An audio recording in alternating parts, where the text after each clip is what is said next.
A paz do Senhor, professores. Eu sou o professor Pedro Júnior e estamos com mais um estudo para professores de jovens. Hoje estudaremos a terceira lição, que tem por título O cativeiro motivado pelo desprezo ao ensino. O texto principal está escrito em Tiago, capítulo 1, versículo 22, que tem por título E sede cumpridores da palavra e não somente ouvintes, enganando-vos com falsos discursos. O resumo da lição nos diz: muitas são as consequências decorrentes do abandono do ensino das Escrituras. Por isso, precisamos priorizar o estudo bíblico. Ao lado, nós temos a leitura semanal. É importante que você faça ela junto aos seus alunos no decorrer da semana.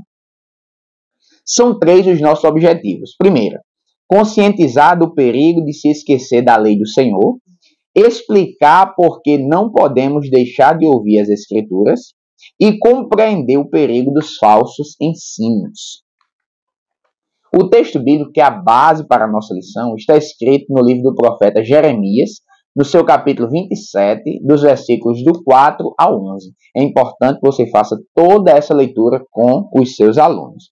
Então, na lição de hoje, professor, a título de introdução, você precisa explicar que nós veremos as duas naturezas do cativeiro babilônico. Nós sabemos que um dos motivos que fizeram com que o povo de Deus fosse levado cativo para a Babilônia foi ter negligenciado os ensinos do Senhor. Por isso que o nosso texto, o título é O Cativeiro Motivado pelo Desprezo ao Ensino. Então, hoje nós trataremos da importância, como uma palavra de exortação, para nunca abandonarmos os ensinamentos do Senhor, porque podemos sofrer diversas consequências por causa deste abandono, caso venhamos a fazer. Então, nós trataremos do aspecto histórico do cativeiro babilônico e também as razões pelas quais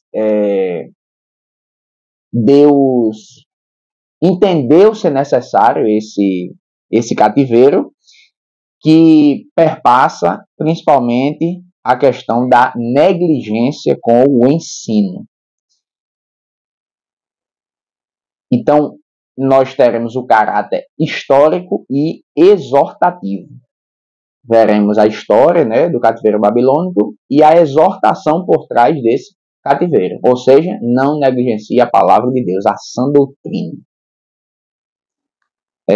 Nossa lição está dividida em 3 subtópicos, 3 tópicos, melhor dizendo.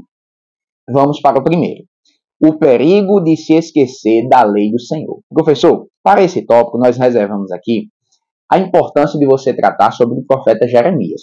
Porque é a partir desse profeta que o nosso comentarista, pastor Elias Torralbo, traz a compreensão do cativeiro babilônico, o pré-anúncio deste cativeiro. Então é importante dizer que o profeta Jeremias, ele vem de linhagem sacerdotal. O seu tempo de ministério durou aproximadamente 40 anos, seu exercício ministerial. Falar que o seu ministério foi concomitante com o reinado dos últimos 5 reis de Judá e parte do cativeiro babilônico. Então ele foi um homem de Deus que vivenciou cada etapa pré-cativeiro e durante também o cativeiro. Ele foi rejeitado durante as suas pregações, esquecido, desacreditado, confrontado, desvalorizado. E aí é importante nós destacarmos também para os nossos alunos a importância de nos mantermos firmes a Deus, firmes com o compromisso da verdadeira e genuína exposição da palavra, fiel exposição das Escrituras, mesmo quando somos contrariados, mesmo quando somos esquecidos, mesmo quando somos confrontados pelas verdades ditas da palavra de Deus. Onde nós vemos isso? Jeremias, no seu capítulo 25, versículos 9 e 11, quando ele anuncia os 70 anos de cativeiro que a nação de Judá passaria, onde nós vemos essa perseguição, esse arrumadinho dos líderes da nação, príncipes, para tentar deter e calar a voz do profeta Jeremias. Capítulo 26, versículos 7 e 24. Vemos no capítulo 27, versículos do 1 ao 11, quando ele não desfalece e continua pregando a sua missão, ou exercendo a sua missão, melhor dizendo, a qual Deus o chamou.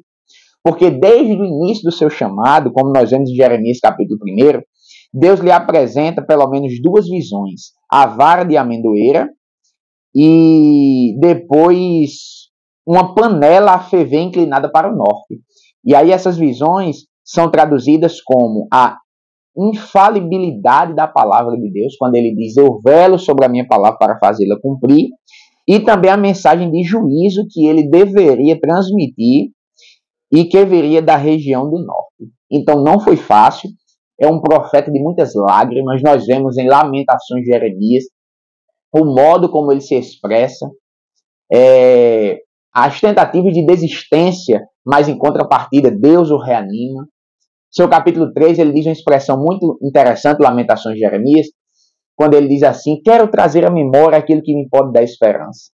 As misericórdias do Senhor são a causa de não sermos consumidos. Glória a Deus. Então, professor, é interessante que nesse primeiro ponto você vivencie com seus alunos, tente entrar na história do profeta, tente fazer com que eles entendam todo o dilema desse cativeiro. O profeta dizendo o tempo todo para a nação: se arrependam, se convertam ao Senhor, voltem para a palavra, observem, ouçam a palavra de Deus, meditem, entendam. O juízo está vindo, se arrependam, observem a instrução de Deus. E o povo não quis aceitar. Tinham comichões nos ouvidos, como o apóstolo Paulo disse que aconteceria nos últimos tempos. E naquele período já existia isso. Então, nesse primeiro ponto, essa é a nossa sugestão. Entre mesmo na vida do profeta junto com seus alunos. Fale sobre o profeta. E não esqueça de enfatizar o propósito do cativeiro de Babilônia, que foi o quê? Deus queria que o seu povo se arrependesse, que se convertesse, para que pudesse habitar na terra que ele dava aos pais. Então Deus leva o povo para esse cativeiro, coloca o povo nesse cativeiro, nesses 70 anos, para instruí-los, a fim de que eles se voltassem para a palavra de Deus. Porque o esquecimento da palavra, o esquecimento dos acordos, das alianças que Deus fez com o seu povo, estava sendo esquecida. Então, para lembrá-los, para que eles voltassem, entendessem, compreendessem que não poderiam ficar distantes da palavra de Deus, do próprio Deus, fez necessário esse castigo. Porque Deus corrige a todos quanto ama. Mas o final do cativeiro, ou essa história de cativeiro, não termina de maneira triste. Deus não disse que não anuncia o cativeiro e diz que eles morreriam lá. Não. Deus já promete. Deus diz do cativeiro, mas diz também do seu retorno ao cativeiro, do restabelecimento da nação. Isaías capítulo 45, nós vemos o profeta falando da figura de um homem chamado Ciro, ao qual Deus tomaria pela mão direita para bater as nações. Jeremias capítulo 25 e 12, nós vemos Deus dizendo que teria um fim ao cativeiro. Deus ajuntaria de novo o seu povo. Esdras capítulo 1, nós vemos o cumprimento disso. O rei Ciro se ergue, invade Babilônia, vence Babilônia e manda, como cumprimento da profecia de Isaías e Jeremias, o povo voltar para sua terra em Jerusalém. Aí nós temos o livro de Esdras, o livro de Neemias, que trata especificamente desse retorno da reedificação e construção de Jerusalém. Então, nesse ponto, foque na história do profeta, explique o propósito e a causa, que foi a desobediência à palavra, o distanciamento da palavra. Não esqueça de citar o retorno, porque junto com esse castigo, que geraria no povo arrependimento, tanto que nós vemos em Esdras e em Neemias, o povo querendo ouvir a palavra de Deus, o povo se preocupando com a lei do Senhor.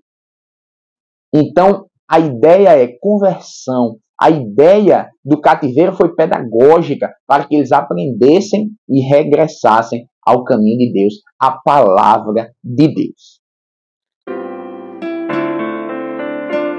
Ponto 2 da lição tem por título: não se pode deixar de ouvir as Escrituras. Então aqui, professor, nosso comentarista abre dizendo que o conhecimento sobre o Senhor e sua vontade passa pelas Escrituras. João capítulo 5, versículo 39. Nós não podemos ficar alheios, apáticos, distantes da palavra de Deus. É o momento de você incentivar os seus jovens a ler a Bíblia, a meditar na Santa Palavra, a ser íntimo das Escrituras, porque é a vontade de Deus para a nossa vida. E sobre a indiferença às Escrituras, o autor aponta a principal causa, a nossa própria natureza humana, que é caída, é contrária a Deus e à sua vontade. A natureza humana caída traz rebeldia ao Senhor. Então, o ser humano, por natureza caída, é inclinado aos seus próprios desejos e, assim, independente de Deus, sendo tendencioso a negligenciar e a desprezar as Escrituras. Foi isso que o profeta estava dizendo. Então, no livro do profeta Jeremias, seu capítulo 6, nós vamos ver esta fala do profeta sobre a nação se converter ao Senhor. E, em resposta à fala do profeta, nós vemos a dureza do coração do povo. Então, a ideia é nós apresentarmos aqui essa primeira causa, natureza humana caída, que nos chama a nos distanciarmos da palavra de Deus. Mas nós precisamos vencer isso com a disciplina espiritual de leitura, de oração, de jejum, mesmo sem vontade de fazermos. Não esperemos ter vontade de ler a Bíblia, não. Leamos sem vontade mesmo. Porque é uma disciplina espiritual que nós precisamos cultivar. E aqui, ainda no ponto 2, nós precisamos destacar os danos causados pela indiferença à Escritura. Nosso comentarista traz os danos ou consequências em 3 perspectivas, 3 dimensões. Você não pode passar batido isso com seus alunos. Primeira dimensão, a do homem com Deus. Segunda dimensão, a do homem consigo mesmo. E a terceira dimensão, relacionamentos interpessoais, ou seja, o homem com outras pessoas. No livro do Gênesis, capítulo 3, que narra a história da queda do homem, quando foi tentado por Satanás no Jardim do Éden, esse capítulo traz essas 3 dimensões. Quando o homem e a mulher pecam, eles se escondem de Deus. O primeiro ato deles é se esconder de Deus. Gênesis capítulo 3, versículo 8, nós vemos isso. Isso traduz a primeira dimensão. O distanciamento das Escrituras, o rompimento com a lei de Deus, traz separação entre nós e Deus.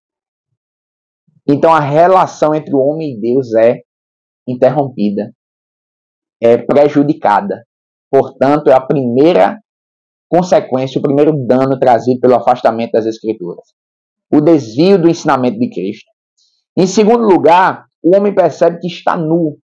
Gênesis capítulo 3, versículo 7. Traduz aqui o problema do homem consigo mesmo. Ele percebe que está nu e aquilo não é interessante, não é bom. Ele enxerga a sua nudez, ele não se aceita mais, ele não se compreende. Começa a ter problemas consigo mesmo. Essa é a segunda dimensão que o pecado atinge, a consequência da desobediência atinge. E a terceira e última, Gênesis capítulo 3, versículo 12, quando o homem culpa a mulher por sua atitude. Não, a culpa não foi minha, não, foi a mulher que me deste. Traduz a consequência da nossa desobediência e afastamento da palavra de Deus nas nossas relações interpessoais.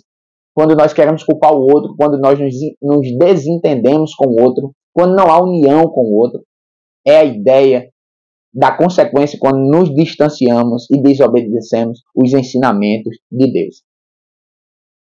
Mas é preciso, ainda no ponto 2, falarmos do estabelecimento ou o caminho da volta às Escrituras.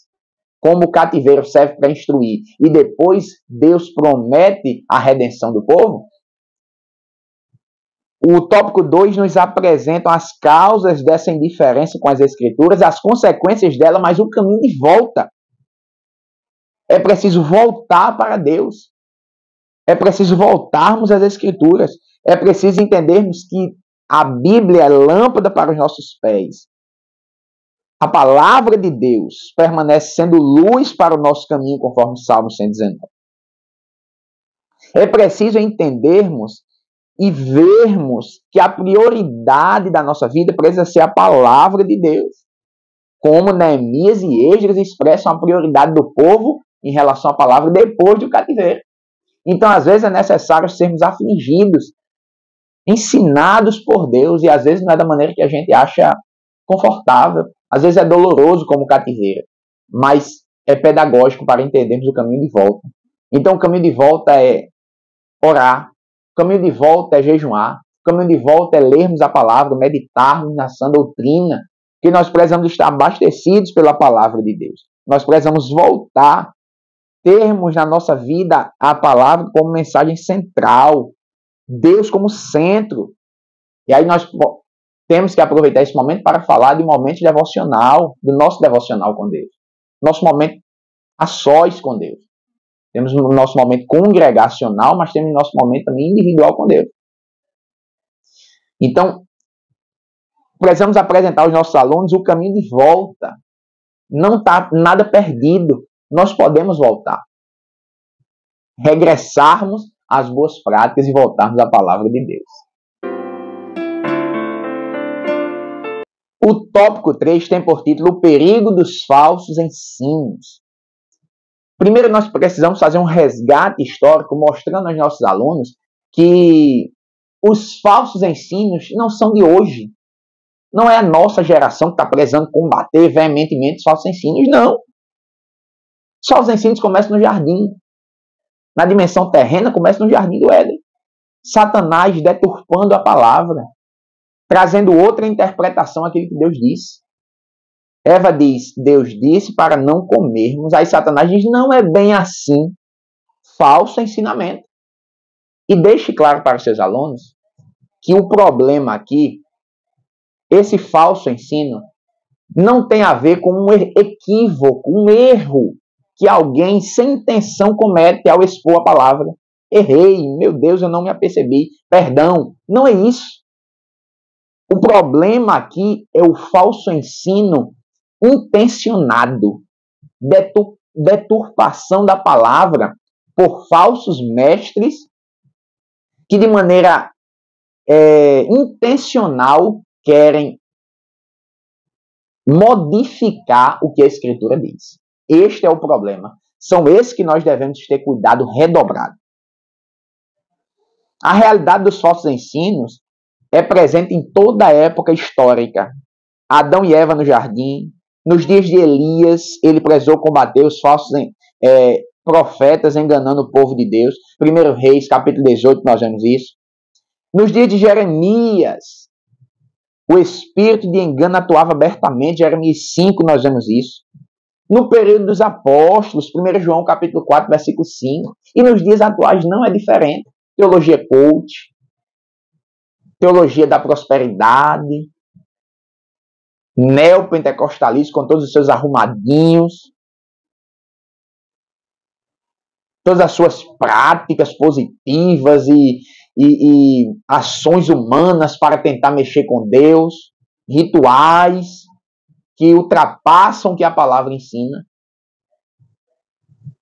A ideia aqui, professor, é nós dizermos aos nossos jovens, não é uma preocupação de hoje, sempre existiu, e mostre estes textos que eu acabei de dizer, que o comentarista traz para nós. E em seguida, alertarmos da necessidade de identificação desses falsos ensinos. E só conseguimos identificar se conhecemos a verdadeira doutrina bíblica. Como confrontar um falso ensino se eu não sei o verdadeiro? Então a gente precisa agir de maneira apologética de duas formas, duas vertentes para a apologética cristã. Primeira, conhecimento da sã doutrina. Eu preciso conhecer para refutar.